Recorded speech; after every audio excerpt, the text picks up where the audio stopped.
સવિતા કે સૂર્ય એક પ્રત્યક્ષ હાજર દેવ. પહેલાના સમયમાં અને ઘણા અત્યારે પણ લોકો સવિતાની પૂજા કરતા હોય છે.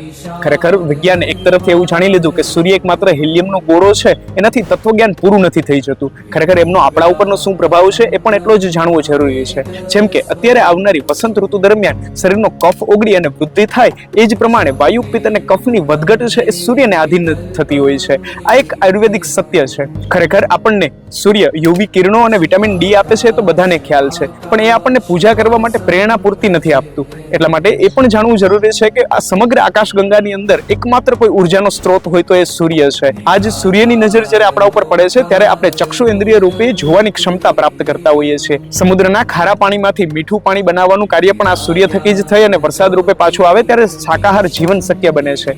વેદમત અનુસાર પણ વાયુની જે ગતિ છે એમની દિશા પણ સૂર્યને આધીન જ થતી હોય છે. તો પછી આવા પ્રત્યક્ષ હાજર દેવની ઉપાસના કેમ ન કરવી? ખરેખર પ્રશ્ન માત્ર એટલો જ છે ને કે આને સજીવ ગણવો કે નિર્જીવ. જેવી રીતે વિજ્ઞાને વનસ્પતિઓની અંદર એક ઇન્દ્રિય જીવની જ્ઞાન પ્રાપ્ત કર્યું છે, એવી જ રીતે કદાચ ભવિષ્યમાં સૂર્યની અંદર ચક્ષુ ઇન્દ્રિય છે કે કેમ એમને ખ્યાલ પડશે.